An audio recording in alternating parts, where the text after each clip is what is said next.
Hello, this is video 2 for Chapter 2, Section 3, Math0302, beginning algebra. We're solving linear equations, linear equations, and we're going to solve 7 times x minus 3 is equal to negative 6x here.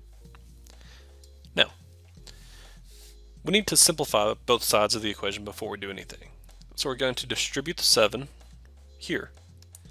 So that's going to give me 7x minus 21 is equal to negative 6x.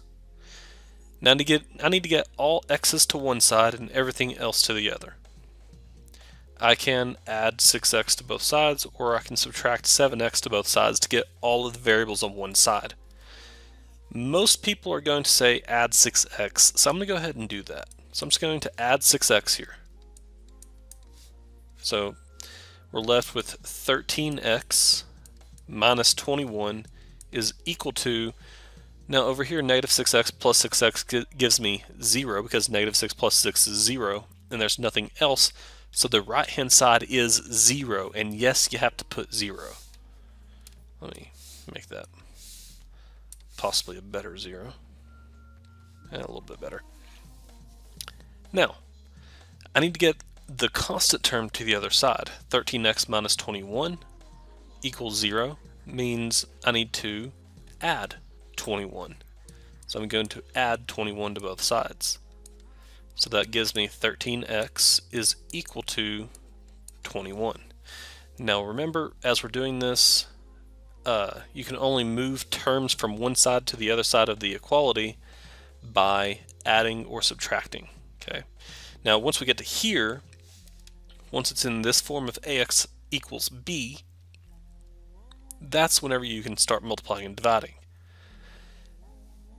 Now here we have 21, we have 13. I need to divide by 13 to get the x by itself. So x is equal to 21 divided by 13. Now you would simplify that if you can, but you can't.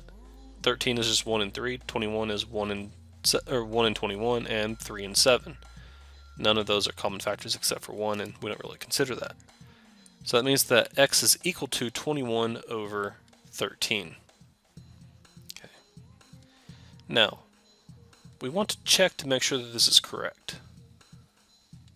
Okay. So we're going to plug this back into the original problem. That gives me 7 times x, which is 21 over 13, minus 3 is equal to negative 6 times 21 over 13. Now, in order to add and subtract fractions, we need a common denominator. Now remember, that's over 1 there. I'm going to use this as a different color.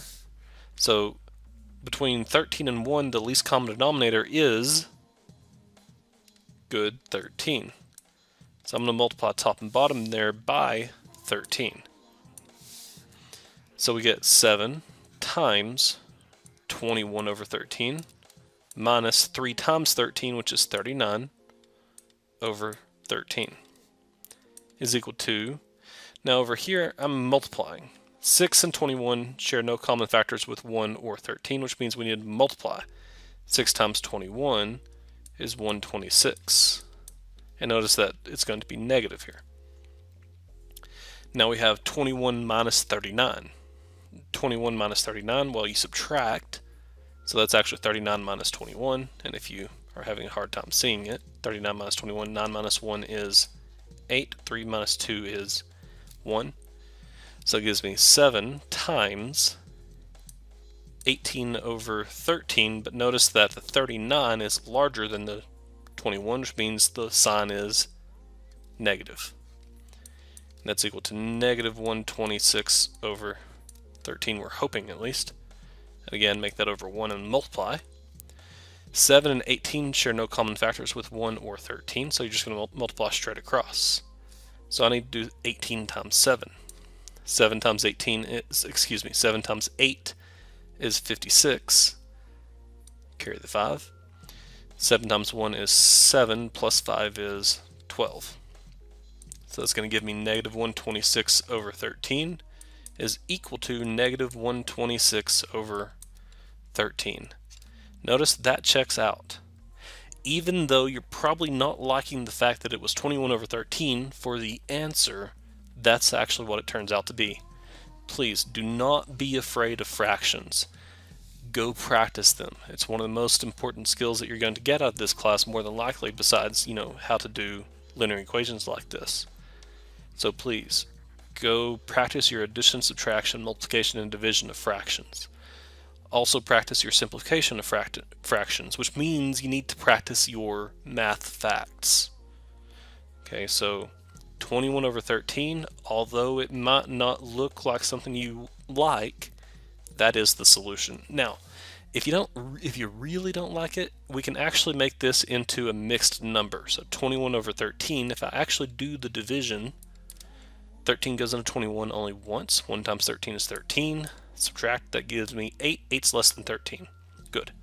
So I get 1 with 8 left over. So this is the same thing as 1 and 8 divided by your divisor of 13. I will take this, however, I do prefer 21 over 13, and you'll see why in the next chapter. It makes it a whole lot easier to do slope whenever you leave it as an improper number. However, there are some times where it is easier to change this into a mixed number.